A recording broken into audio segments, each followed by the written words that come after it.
What's going on, everybody? C4 here. Today, we are once again back to review live reaction to a Philadelphia Eagles pick.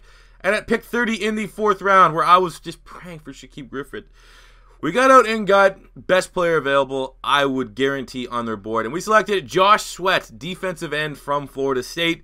6'5", 251 pounds. A guy in a lot of draft circles, very well had a first-round grade. You look on Twitter, you look at some of the scouts that are paid by big-time companies. They had him as a first, second-round player. Personally, I had him more so in the 3rd round, so sitting there at the bottom end of the 4th is good value. Now, I kind of question how the Philadelphia Eagles view him, because they view him as an edge rusher, a defensive end.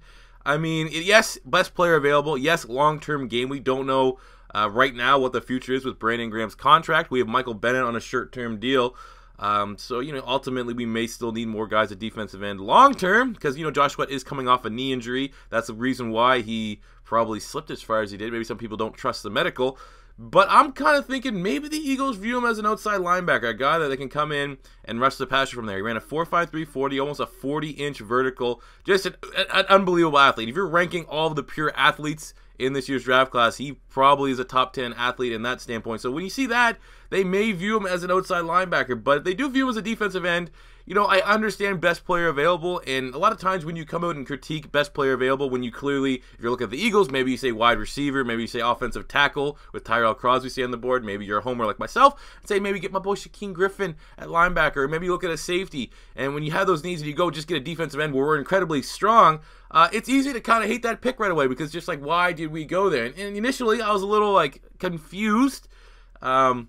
I'm trying to optimistically believe they see him as a sub-package linebacker, but ultimately it's a long-term gain here with the Philadelphia Eagles. We have no real immediate holes. We have pretty much all of our stars in place. So when you go best player available, that's how you get that long-term success. That's why we used a first-round pick on Derek Barnett last year when defensive end didn't jump off the board as an immediate need. And long-term, Josh Sweat could very well be an absolute monster for us, be it a defensive end, be it an outside linebacker. When you have that type of athletic ability, the pedigree that he has, he's one of the top high school recruits. I remember creating him in NCAA, giving him a 5-star recruit ranking when he went to Florida State. So he's the type of guy, his stats kind of dropped off a little bit because he wasn't 100% last year. I think he had 11 tackles for loss, 7 sacks. But he really did play well down the stretch. And ultimately, I think he's a guy that I really want to hear how they evaluate. When the Philadelphia Eagles do the press conference announcing Josh Sweat, they'll probably tell you if they view him as an edge rusher or an outside linebacker. I kind of hope they view him as a linebacker just because we need more depth there, man.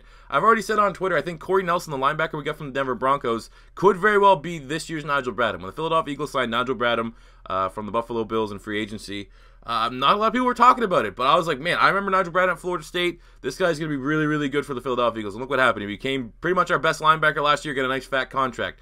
You got Corey Nelson from the Denver Broncos. They didn't want to let him go. He graded out well from Pro Football Focus in terms of coverage. I think, that is some good underrated depth that people aren't talking about. You got Jordan Hicks, who's injury prone. You got Michael Kendricks, who's constantly on the trade block, slightly injury prone, getting paid a lot of money. I still think we have to get a linebacker here sooner than later. But if Josh Sweat's viewed as a linebacker, he could be that guy that might be able to take over for Michael Kendricks, kind of thing, like an outside linebacker, not an interior guy. I still think we need to get another interior guy, but that's pretty much the big thing here for me. Is I really want to hear when Howie and Joe Douglas talk about this pick, if they view him as a defensive end, as an edge rusher, or as an outside linebacker. Because I don't know, I don't think he played much outside linebacker. That'd be more so an ultimate project, saying we're gonna take this guy who constantly had his hand in his dirt and have him stand up on the outside. But overall, man, I understand the pick. Best player available. Not a bad pick, not the player that I wanted. But, all bias aside, can't get, the guys that I wanted, the guys that I thought for sure they'd draft. You can't just keep focusing on that. So, good best player available. The fact that he was most people's boards at first, I would say second round. We'll say late second round talent, and we're getting him in the 4th round. It's really good value. So let me know, guys, what you feel about the Josh Sweat pick in the comment section below. As always, your first time stopping by, don't be afraid to hit that subscribe button, smash the like button if you enjoyed. We'll be back in a long time when the Philadelphia Eagles pick in the 6th and 7th round. Valuing his picks. Well, come on, Shaquem Griffith, keep following, baby. Until then, guys, I'll catch you on the next one. Peace out.